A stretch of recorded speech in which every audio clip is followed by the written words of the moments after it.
The breakup happened on a Thursday night, and somehow that made it worse. If it had happened on a weekend, maybe I could have disappeared for a few days. Maybe I could have hidden in my apartment with takeout containers and bad TV until the sharpest part passed. But Thursday meant the world just kept moving like nothing had happened. People still went to work, still laughed in coffee shops, still texted back with little emojis and haha. Meanwhile, my entire chest felt hollowed out. By Friday afternoon, I was sitting on the floor of my apartment surrounded by half-packed boxes because Ethan had decided we should take some space immediately after ending our 3-year relationship. 3 years, reduced to folded hoodies and arguments over who bought the air fryer. I stared at my phone for almost an hour before finally texting the only person I knew would answer no matter what. Connor, you busy? The typing bubble appeared instantly. Cooper, depends. You dying or just dramatic? Despite everything, I laughed quietly. Connor, little bit of both. 3 dots again. Cooper, I'm outside your building. I frowned and got up too fast, nearly tripping over a box. When I pulled back the curtain, there he was leaning against his truck like he'd been waiting for the text before I even sent it. That was Cooper, always somehow already there. We'd been best friends since freshman year of college. Same orientation week. Same awful statistics class. Same sarcastic sense of humor that got us both kicked out of the library twice during finals. Cooper was the kind of guy everyone naturally gravitated toward without him trying. Tall, broad shoulders, permanently messy brown hair, calm confidence. The type of person who made strangers feel comfortable within 5 minutes. Meanwhile, I overthought literally everything. Especially now. When I came downstairs, Cooper took one look at me, and his expression shifted immediately. Oh, he said quietly. It's bad. I shoved my hands into my hoodie pockets. You can tell. You look like you haven't slept in 3 days. 2. I corrected automatically. Connor. That tone almost broke me. I looked away before he could see how close I already was to falling apart. For a second, neither of us spoke. Cars passed behind us. Someone laughed across the street. Life continuing normally while mine felt stuck halfway through collapsing. Then Cooper pushed himself off the truck. All right, he said simply. You're coming with me. I blinked. What? You heard me. No, Coop, I can't just. Yes, you can. He pointed toward my building. Go pack a bag. I stared at him. I'm not moving into your place. You're not moving in, he replied casually. You're temporarily existing there because if I leave you alone right now, you're going to spiral and start listening to sad acoustic playlists. I already started. Jesus Christ. Despite myself, I smiled a little. That seemed to relax him. Connor, he said more gently now. Come stay with me for a while. The thing about Cooper was that he never made help sound humiliating. He offered it like it was the most normal thing in the world. Still, I hesitated. I don't want to be a burden. You literally helped me pass economics sophomore year. That was tutoring. That was emotional labor. I snorted softly. He stepped closer then, lowering his voice. You don't have to do this alone. And that almost destroyed me. Because Ethan had spent the last 6 months making me feel exhausting for having emotions at all. Too sensitive. Too clingy. Too much. But Cooper looked at me like needing support wasn't inconvenient. Like it mattered. 20 minutes later, I was sitting in the passenger seat of his truck with an overnight bag at my feet and absolutely no idea how my life had unraveled this quickly. Rain tapped softly against the windshield as Cooper drove. He didn't pressure me to talk right away. Another thing he was good at. Instead, he just drove one-handed while some low indie playlist hummed quietly through the speakers. You eaten today? He asked eventually. I made a face. That's a no. I had coffee. Connor. What? It was a large coffee. He sighed dramatically. You are emotionally devastated and somehow still annoying. That got a real laugh out of me. Thank you, I said dryly. You're welcome. Silence settled again, but it wasn't uncomfortable. That was rare for me. Most people filled silence because they were afraid of it. Cooper let silence breathe. When we stopped at a red light, he glanced over at me briefly. You want to talk about it? I picked at the sleeve of my hoodie. Not really. Okay. Another pause. Then, you want to insult him for an hour? I considered that. Maybe a little. Perfect. That's healthy processing. I leaned my head back against the seat. It's weird, I admitted quietly. I thought I was prepared for it. You knew it was coming? Yeah. That part hurt almost more than the breakup itself. Because somewhere deep down, I'd known for months. Ethan stopped looking at me halfway through conversations, stopped reaching for me absent-mindedly, stopped saying we when he talked about the future. And I kept pretending not to notice because admitting it out loud would make it real. Cooper listened without interrupting. He said we wanted different things. I continued, voice tight now, which is apparently code for I checked out emotionally 6 months ago, but didn't tell you. Sounds accurate. I laughed weakly, then quieter. I think the worst part is that I still miss him. Cooper's grip tightened slightly on the steering wheel. That's normal.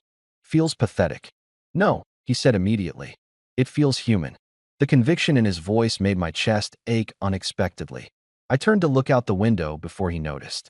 Cooper lived about 20 minutes outside downtown in a small rental house he'd moved into the year before. Nothing fancy, just warm, comfortable. Very him. The second we walked inside, his golden retriever nearly tackled me into the wall. Murphy. Cooper laughed, grabbing the dog's collar. Dude, relax. I crouched automatically, burying my face into Murphy's fur while the dog wagged himself into another dimension. And embarrassingly enough, that almost made me cry too. You've got to stop almost crying at everything, Cooper said carefully. I'm aware. He watched me for a second too long before looking away. Guest room's yours, he said casually. Bathroom's down the hall. There's leftover pizza in the fridge. I nodded slowly. Everything felt surreal, temporary, fragile. Like if I stopped moving for too long, the grief would finally catch up completely. Cooper seemed to sense that. Hey, he said before I could disappear down the hallway. I turned. You're safe here. Simple words. But something in my chest cracked around them anyway. That night, I lay awake staring at the unfamiliar ceiling while rain hit softly against the windows. From down the hall, I could hear Cooper moving around the kitchen, cabinets opening, Murphy's collar jingling, the quiet sounds of someone existing nearby. And for the first time since the breakup, I didn't feel completely alone. Not fixed, not okay, but less alone. And somehow, with Cooper in the next room, that felt dangerously comforting. The first few days at Cooper's place settled into something strangely domestic. Not intentionally. It just happened. I'd wake up to Murphy scratching at my guest room door around 8 every morning like he'd personally decided I shouldn't be depressed in peace. Then I'd stumble into the kitchen half awake and find Cooper already there in sweatpants making coffee. Every single morning. Like the guy physically couldn't function without caffeine and routine. You sleep? He asked one Tuesday while sliding a mug toward me. A little. That's improvement. I wrapped both hands around the coffee mug, absorbing the warmth. Cooper leaned against the counter, studying me carefully. What? You actually look alive today. Wow. Thanks. I'm serious, he said. First night you got here, you looked like a Victorian orphan. I snorted into my coffee. There it was again, that effortless way he kept pulling me out of my own head without making it feel forced. For a while, I convinced myself this arrangement was temporary in the normal sense. A week, maybe 2. Just enough time for me to stop feeling like every room in my old apartment still smelled like Ethan. But then days started blurring together. I worked remotely from Cooper's dining table while he left early for work at his architecture firm. Around lunch, he'd text me random things like, Cooper, did you eat something that wasn't emotionally motivated? Or, Cooper, Murphy is depressed without you in the living room BTW. And stupidly, those texts became the best part of my day, which should have concerned me more than it did. One night about 2 weeks after I moved in, Cooper came home later than usual. I was curled up on the couch with Murphy asleep against my leg when I heard the front door open. You alive? Cooper called. Barely. He walked into the living room loosening his tie, looking exhausted in a way that somehow still worked offensively well on him. I immediately hated that thought. You okay? I asked. Long day. He dropped onto the couch beside me with a groan, head falling back dramatically. Murphy abandoned me instantly for him. Traitor, I muttered. Cooper smirked without opening his eyes. He loves me more. He met me first. You're temporary. The second the words left his mouth, his eyes opened immediately. Our gazes locked. Something shifted. Not dramatically, not visibly, but I felt it. Because suddenly the word temporary didn't feel casual anymore. Cooper sat up slightly. Connor, I didn't mean. No, it's okay. But my voice sounded tighter than I intended. He noticed. Of course he noticed. Hey, softer now. You know you can stay as long as you need, right? I looked down at my hands. Yeah. You sure? MMHM. But the truth was, part of me suddenly panicked at the idea of eventually leaving. And that was dangerous, because Cooper wasn't supposed to become part of the emotional recovery plan. He was just supposed to help me survive it. That night, I couldn't sleep again. Around midnight, I gave up and wandered into the kitchen for water. The house was dark except for the light over the stove. Cooper sat at the counter in gray sweatpants, scrolling through his phone. He looked up immediately when he heard me. There he is. Why are you awake? He shrugged. Couldn't sleep. I grabbed a glass from the cabinet. Same. For a moment, neither of us moved. Then Cooper gestured toward the stool beside him. Sit. It wasn't really a question. So I did. The air felt different this late at night. Quieter. More honest somehow. Cooper set his phone down and studied me carefully. You still thinking about him? The annoying thing was I knew exactly who he meant without hearing Ethan's name. Sometimes. That's normal. I know. He nodded slowly. Then. But. I exhaled softly. But I think I miss who I thought he was more than who he actually became. Cooper's expression shifted slightly, like he understood that feeling too well. That realization, he admitted. Yeah. I stared down into my water glass. I think I kept trying to save something that had already ended. Connor. He stopped choosing me months before we broke up, I said quietly. I just didn't want to admit it. The kitchen fell silent. Then Cooper said something that lodged itself directly into my chest. That's his loss. I looked up too quickly. He held my gaze steadily. And suddenly I became painfully aware of how close we were sitting. The soft kitchen light. The tiredness in his eyes. The warmth of his voice this late at night. Dangerous. Very dangerous. I looked away first. You don't have to say stuff like that. Yes, I do. My heartbeat stumbled a little. Cooper leaned back slightly, still watching me. You know what your problem is? Oh, good. We're diagnosing me now. You settle for people who make you question whether you're worth loving. The words hit so hard I physically stilled. Coop, I'm serious. His voice stayed calm, but there was frustration underneath now. You spend so much energy trying to earn basic emotional effort from people. I swallowed hard. No offense, he added, but Ethan acted like caring about you was some exhausting responsibility. The scary part? He wasn't wrong. You deserve someone who makes your life lighter. Cooper continued more quietly. Not heavier. Something tightened painfully in my chest. Because Ethan and I had spent months turning love into maintenance. Into work. Into emotional negotiations. But sitting here with Cooper felt easy. Too easy. And I suddenly realized something terrifying. The safest I'd felt in months was sitting alone in a kitchen at 12:47 a.m. with my best friend. Cooper seemed to notice the shift in my expression immediately. What? I shook my head quickly. Nothing. Connor. It's just, I laughed weakly. You're making it very hard to emotionally recover in a normal way. His brows pulled together slightly. What does that mean? Shit. I looked down immediately. Forget I said that. But Cooper didn't let things go once they mattered. You can't say something like that and then immediately shut down. I rubbed my face. I'm tired. That's avoidance. You're annoying. That's deflection.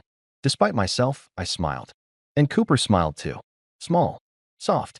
Fond enough to make my stomach flip unexpectedly. Then silence settled between us again. Only this time, it didn't feel friendly anymore. It felt aware.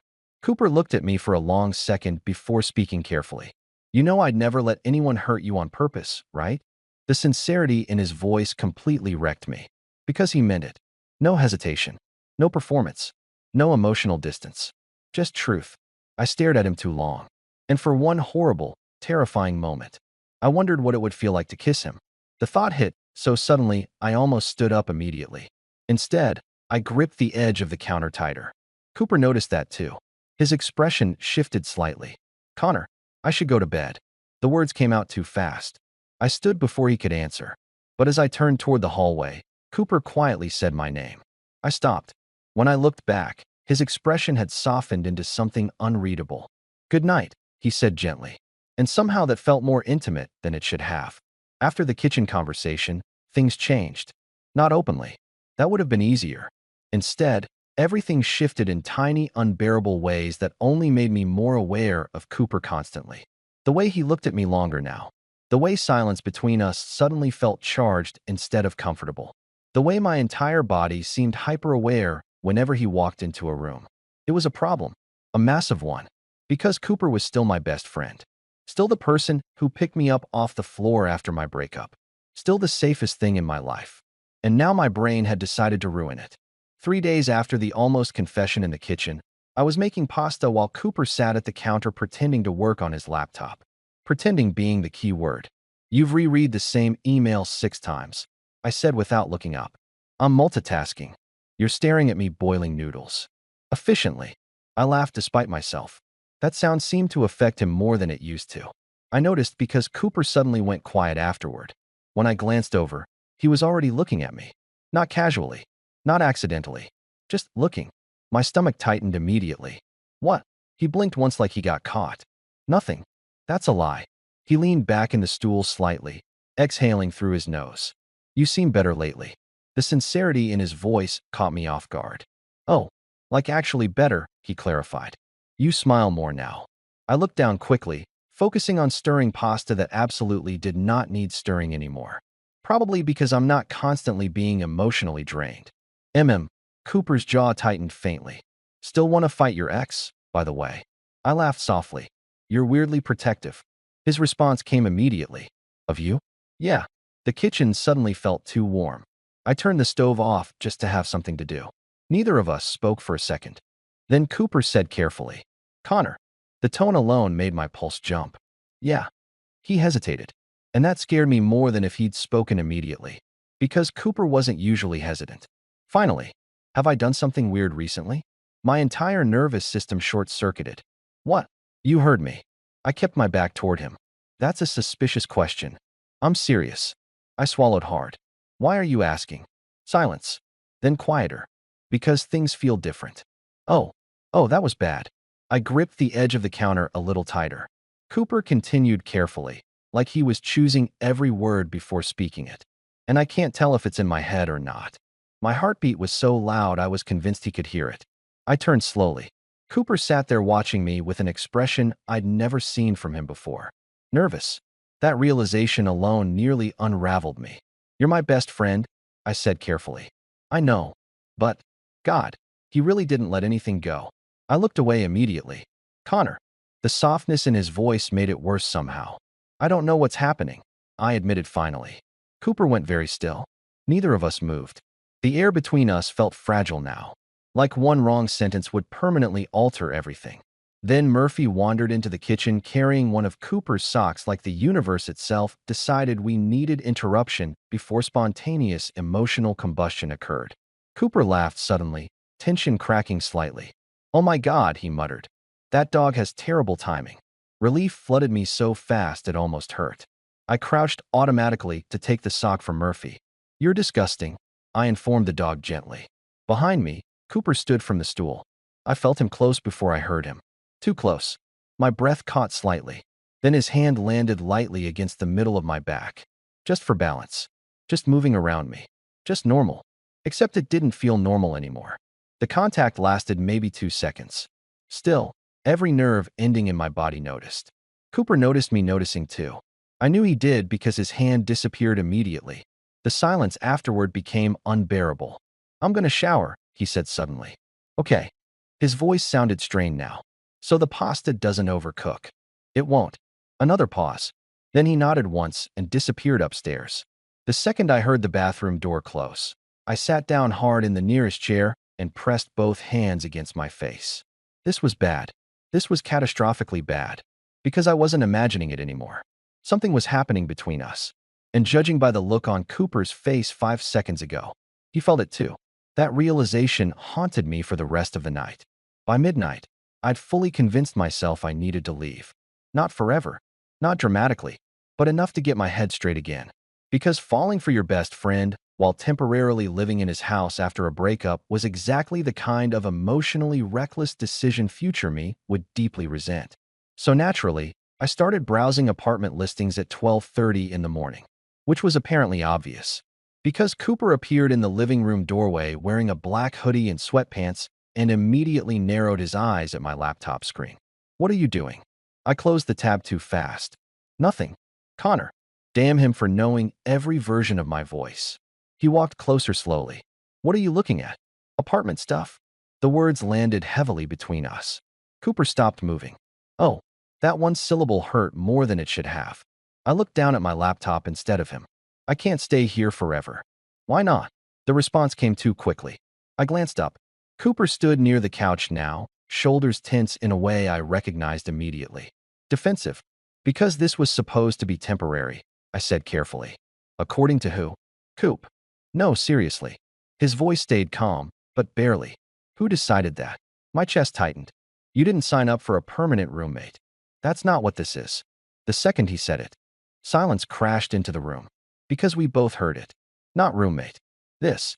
Cooper realized what he'd implied at the exact same time I did. His jaw tightened slightly. Neither of us spoke. Then quieter now. Don't leave because you think you're unwanted here. The honesty in his voice completely dismantled me. I don't think that. Then why are you looking at apartments at midnight like you're planning an escape route? Because staying was becoming dangerous. Because every time you touched me lately, I stopped thinking clearly. Because I was terrified of wanting something that could ruin us both.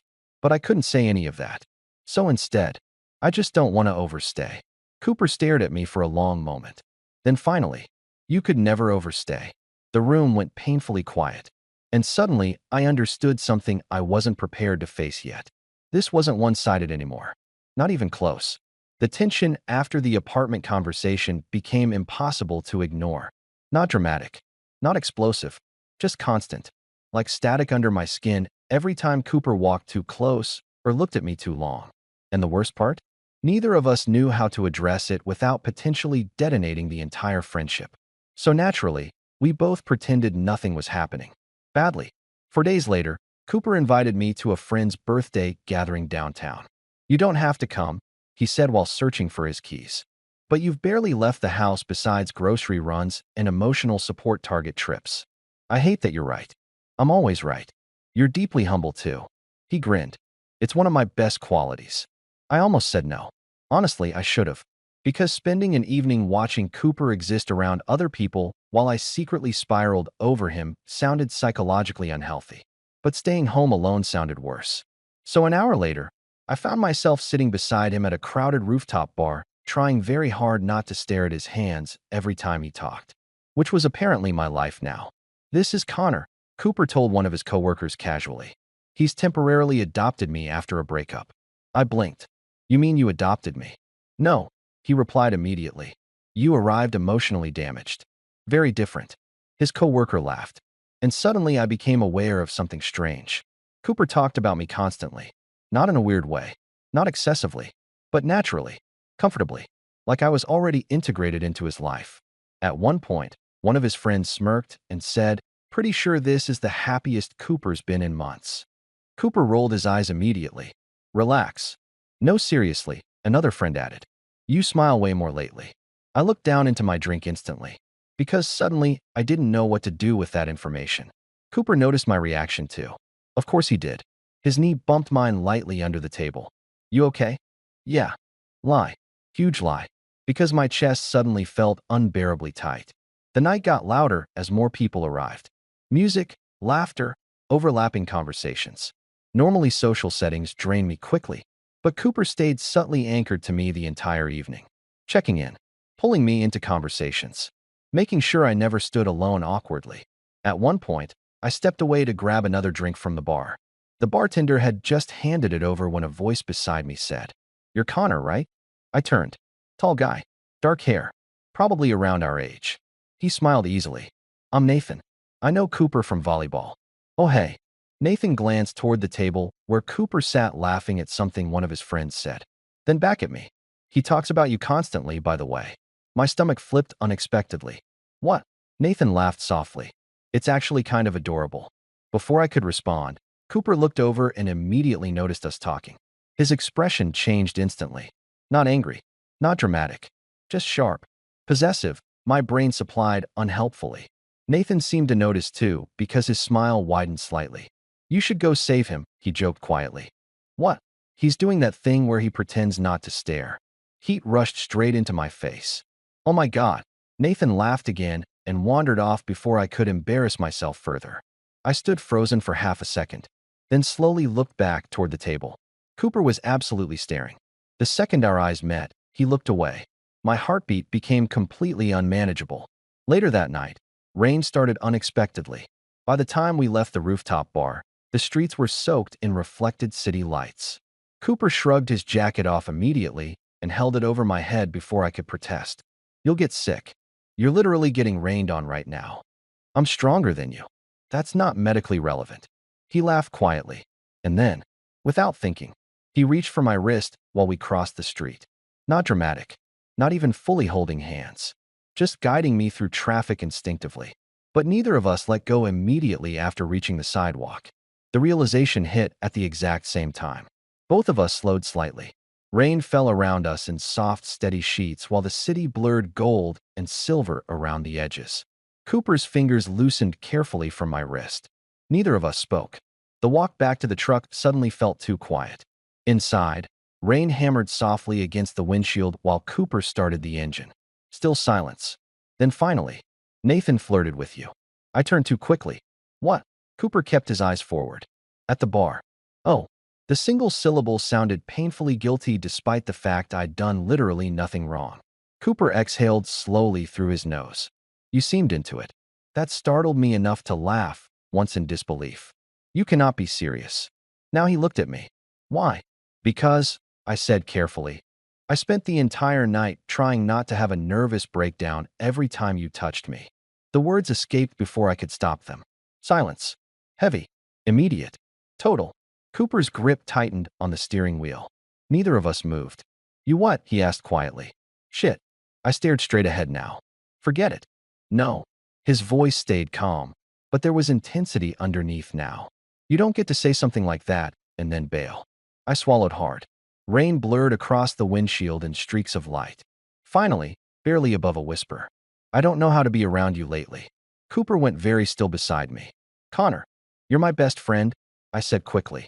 And I know this is complicated and probably temporary and emotionally messy because of the breakup and temporary. The interruption caught me off guard. I looked over. Cooper was staring at me now with an expression I couldn't read at all. What? You keep saying that word. My pulse jumped.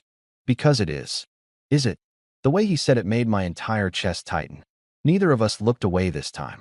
And suddenly the air inside the truck felt dangerously small. Cooper's voice dropped quieter now. Tell me something honestly. I nodded slowly. When Nathan was talking to you. He hesitated. Then, did you want him to be me? The question hit like a physical impact. Because yes. God, yes. Every stupid flutter in my chest lately had been because of Cooper. Every moment of tension. Every accidental touch I replayed afterward. It was always him. The silence stretched too long. Cooper noticed. And something shifted visibly in his expression. Understanding. His voice softened almost painfully. Oh, that one syllable completely undid me. I looked down immediately, heart racing hard enough to hurt. Connor. I couldn't answer. Then I felt it. Cooper's hand covering mine slowly against the center console. Warm. Steady. Certain. I looked up automatically. Rain surrounded the truck in soft, endless noise while Cooper held my gaze with an expression so open it scared me. You really have no idea what you do to me lately, do you? He asked quietly. And suddenly breathing became difficult. The world seemed to disappear after that. Not literally. I could still hear the rain hitting the truck. Still see headlights passing beyond the windshield. Still feel the cold dampness in my jeans from running through the storm earlier. But none of it felt important anymore.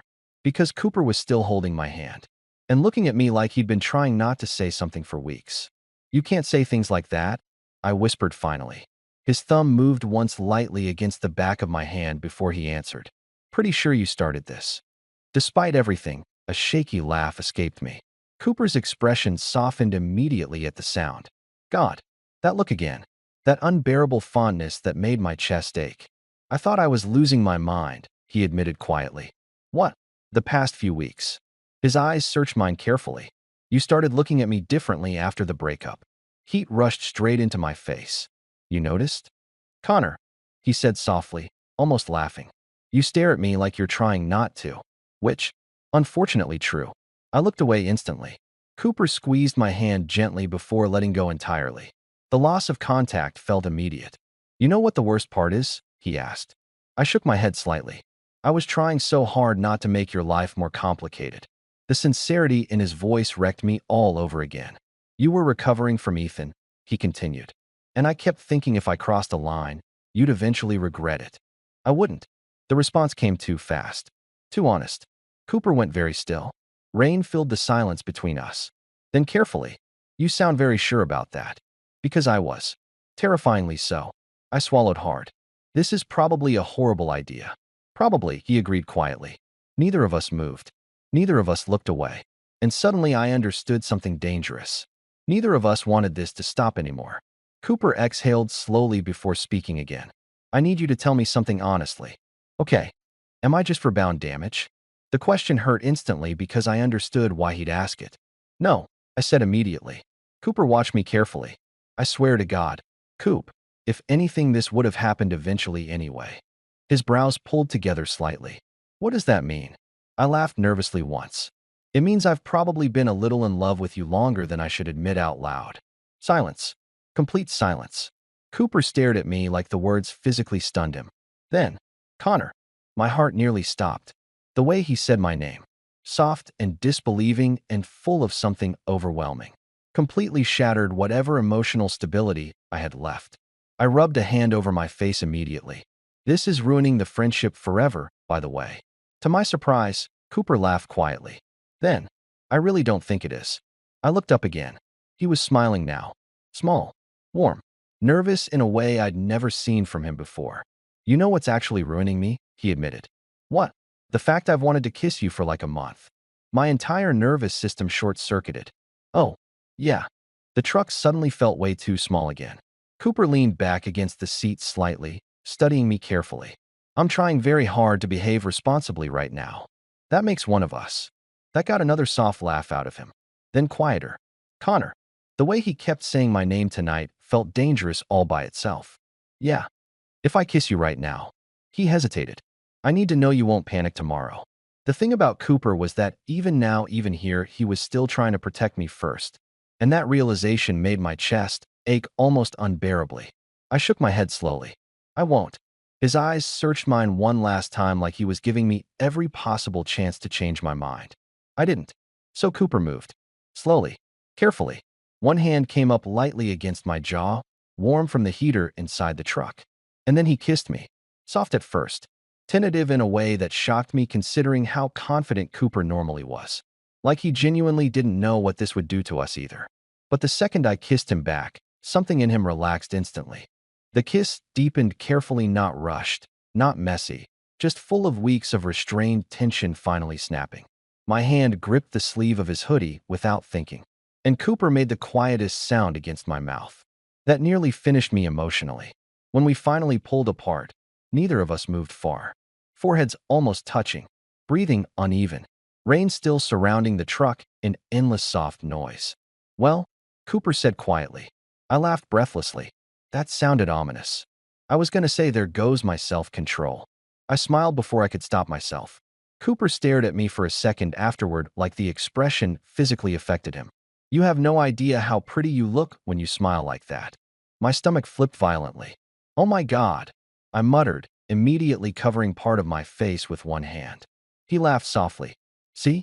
That thing. You're being weird. I'm being honest. That should not have affected me as much as it did.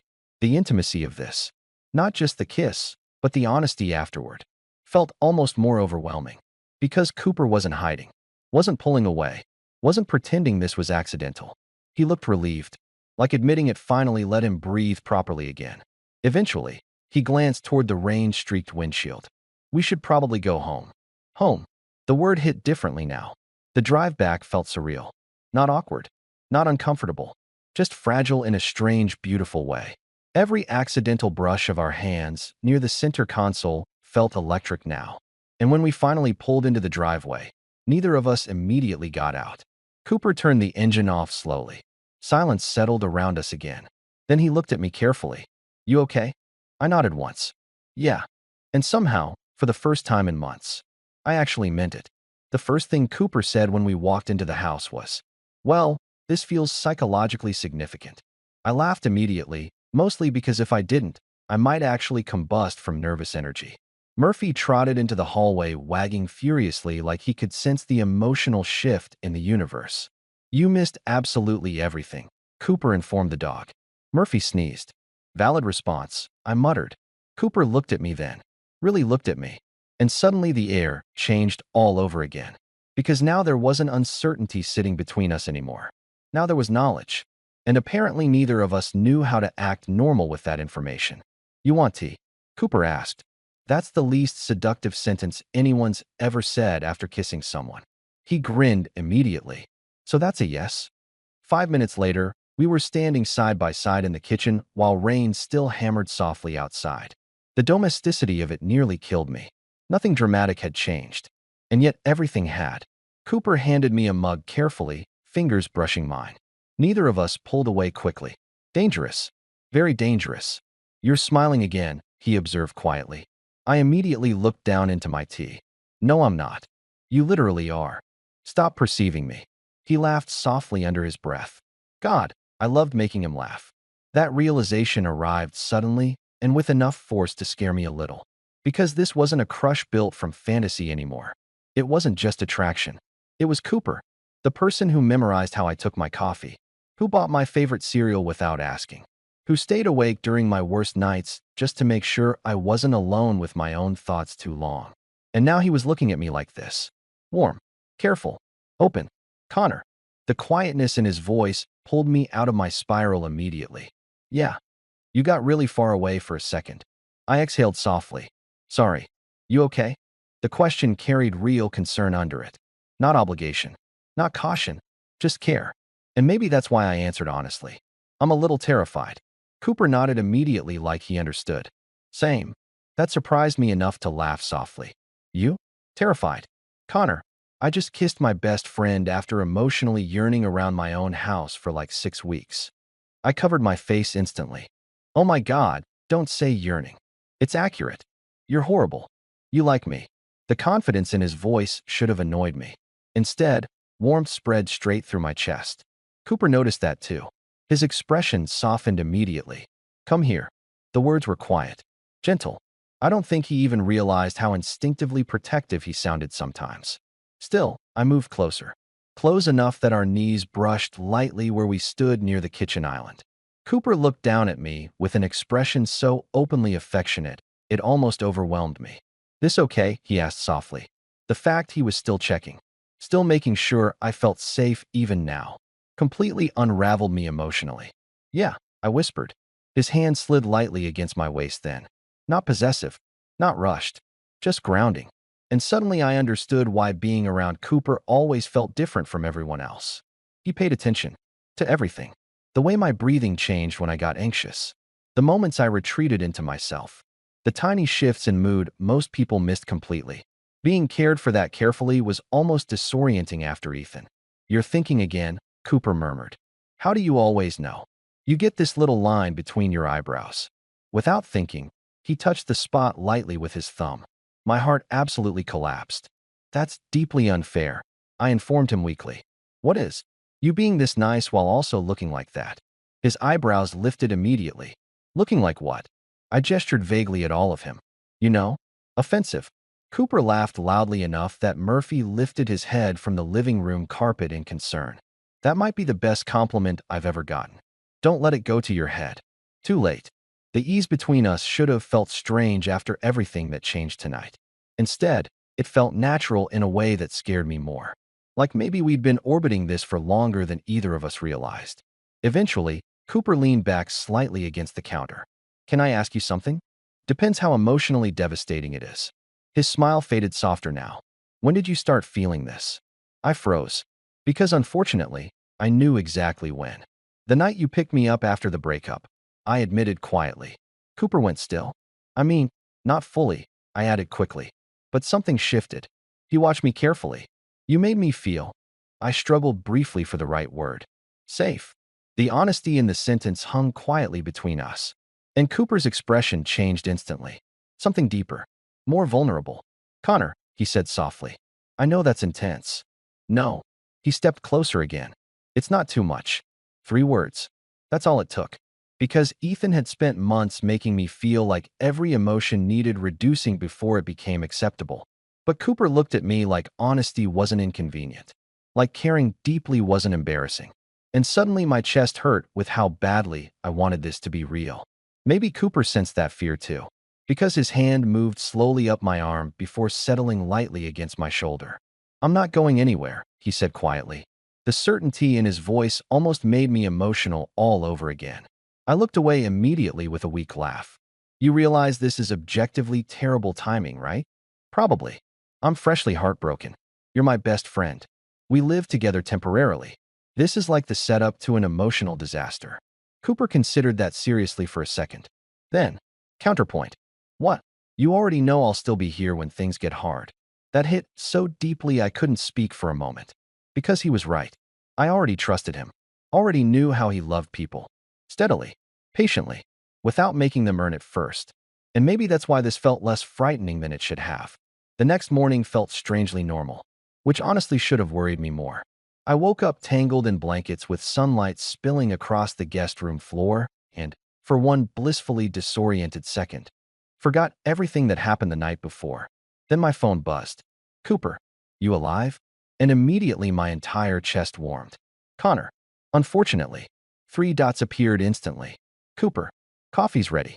Also, Murphy is emotionally distressed without you downstairs." I smiled so hard into my pillow it was embarrassing. This was bad. I was down catastrophically. 5 minutes later, I walked into the kitchen wearing Cooper's old college hoodie, the one he'd tossed at me during my second night here, because I complained about being cold. His eyes tracked over me immediately, then stayed there. "Morning," I said carefully. Cooper blinked once like he got caught staring. "Yeah," he said faintly. "Hi." Heat rushed straight into my face. The silence that followed wasn't awkward exactly, just newly aware. I reached for the coffee pot at the same time Cooper did, and our hands bumped lightly. Both of us paused instantly, then laughed at the exact same time. "This is going to be weird for like 3 days, huh?" I asked. "Minimum." I snorted softly. Cooper handed me a mug before leaning against the counter beside me. Not across from me. Beside. Close enough that our shoulders brushed occasionally. Close enough that my brain completely stopped functioning normally. "You sleep okay?" he asked.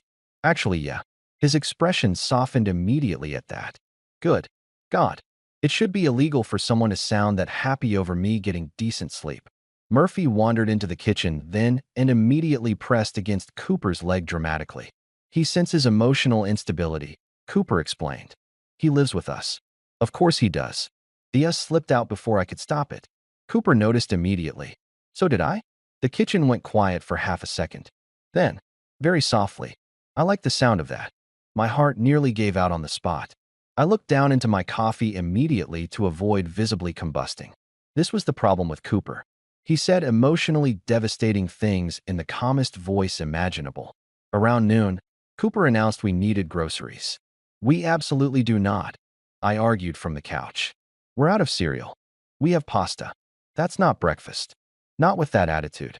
20 minutes later, we were walking through the grocery store pretending this was somehow a normal friend activity and not emotionally loaded beyond belief. The dangerous part was how easy it felt. Arguing over snacks. Roasting each other over terrible food opinions. Cooper tossing random things into the cart just to annoy me. At one point, I reached around him for coffee creamer at the exact same time he turned. We collided lightly, and suddenly Cooper was very close. One hand steadied automatically against my waist before either of us thought about it. My breathing stopped entirely. So did his. People moved around us. Shopping carts squeaked nearby. Music hummed faintly overhead. But all I could focus on was Cooper looking down at me like he forgot where he was for a second. "You good?" he asked quietly. Not teasing. Genuine. Always genuine. "Yeah," I whispered. Neither of us moved immediately. Then an older woman pushed past with her cart muttering, "Excuse me, boys," and the moment shattered instantly. Cooper stepped back first with a breathless laugh. "We are becoming unbearable. You started it." That's objectively false. But his ears had turned slightly pink, which unfortunately made him even more attractive. Life was cruel. Later that evening, we ended up on opposite ends of the couch watching a movie neither of us was paying attention to. Or at least I wasn't. Because Cooper kept absently looking at me whenever he thought I wasn't noticing. And eventually I caught him. Again. You know, staring is generally considered socially alarming. I'm literally sitting in my own house. That's not a defense. Cooper smiled slightly, but didn't look away this time. "You're very distracting lately." My stomach flipped immediately. "Cooper. What? You can't just say things like that casually." Why not? Because every time you flirt with me, I forget how language works. Instead, because I'll die. That feels dramatic. It's accurate. His smile softened again into something quieter, warmer. Then he shifted slightly closer against the couch cushions. Not enough to crowd me. Just enough that our knees brushed lightly. You know what I realized? He asked. I shook my head carefully. I haven't seen you this relaxed in months. The honesty in his voice caught me off guard. You used to overthink every text around Ethan, he continued quietly. Every conversation, every mood shift. I looked down at my hands. I remember thinking, he hesitated. Someone who loves you shouldn't make you feel that anxious all the time. The room fell silent. Because he was right. And deep down, I'd known it even then. I think I forgot relationships are supposed to feel safe too, I admitted softly. Cooper looked at me for a long moment after that. Then, come here. There it was again. That impossible gentleness. I shifted closer instinctively this time. Cooper's arms settled loosely around my shoulders almost immediately like it belonged there naturally. And somehow that affected me even more than kissing him had. Because this closeness, felt lived in already. Like my body recognized him before my brain fully caught up. The movie played quietly in the background while Murphy snored somewhere near our feet. And for a while, neither of us spoke. Then softly against my hair, Cooper murmured, "You know I'm going to take care of you, right?" The words hit so hard my throat tightened unexpectedly. Not because they sounded possessive, not because they sounded perfect, but because he said them like a promise instead of a burden. And for the first time in a very long time, I believed someone when they said they wanted me. Because it was Cooper. A month later, I was still living at Cooper's house. Technically temporary, emotionally very much not. Somehow, without either of us officially deciding it, we'd settled into each other's lives completely.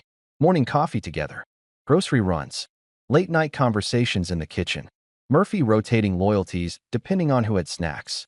And Cooper, God, Cooper loved so openly once he stopped holding himself back. Not loudly, not performatively, just consistently. He remembered everything. The way I liked extra blankets because I got cold easily. The fact I hated talking immediately after waking up.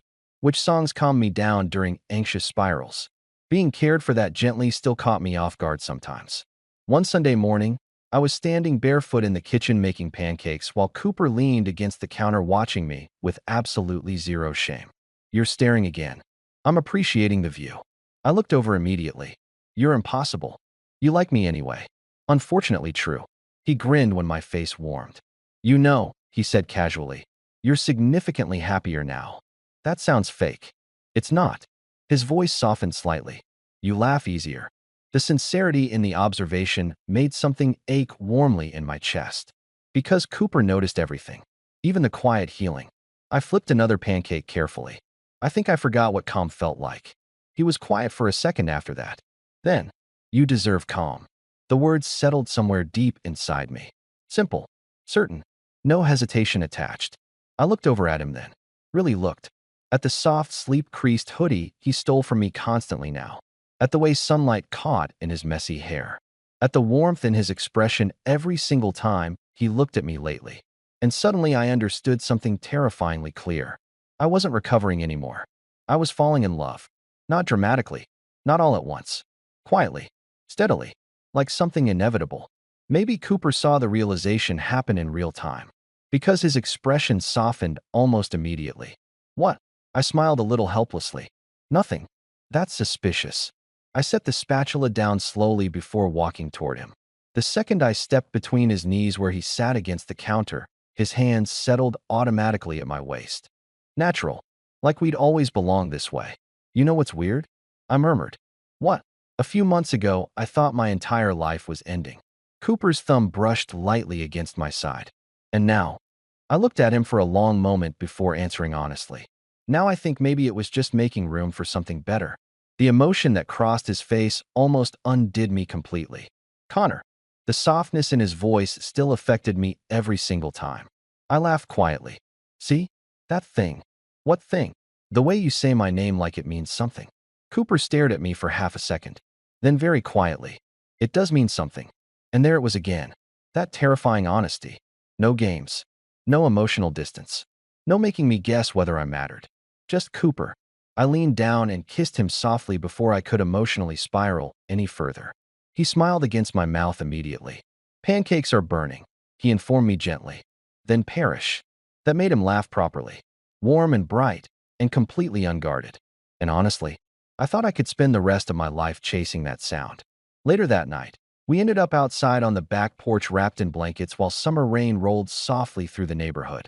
Murphy slept beside us, occasionally twitching in dreams. Cooper sat close enough that our shoulders stayed pressed together naturally, comfortably. The silence between us wasn't heavy anymore. It felt lived in. I talked to Ethan yesterday, I admitted eventually. Cooper glanced over immediately but stayed calm. How'd that go? Fine. I looked out at the rain. He asked if I was happier now. And a slow smile pulled at my mouth before I could stop it. I told him yes. Cooper watched me quietly after that. Then, good. No jealousy. No insecurity. Just support. God, I loved him. The realization felt peaceful now instead of frightening. I think Cooper sensed it anyway, because his hand found mine slowly beneath the blanket, fingers threading together carefully. You know, he said softly, I'm really glad you texted me that night. The memory hit me instantly. You busy? Little bit of both. I smiled. You were already outside my building. I had a feeling. That's either romantic or deeply concerning. Probably both. I laughed softly, leaning against his shoulder. Rain tapped gently against the porch roof while the world around us settled into quiet. And for the first time in years, my heart felt calm instead of careful. No guessing. No chasing reassurance. No shrinking pieces of myself to make love easier for someone else. Just warmth. Safety. Cooper. He turned slightly then, pressing a soft kiss against my temple before murmuring, You doing okay over there? I looked at him. Really looked at him. And realized something simple but life-changing. This was what being chosen felt like. Not confusion. Not uncertainty. Just someone reaching for you naturally again and again until eventually you stopped being afraid they'd let go. So I smiled and squeezed his hand once beneath the blanket. Yeah, I said honestly. I really am.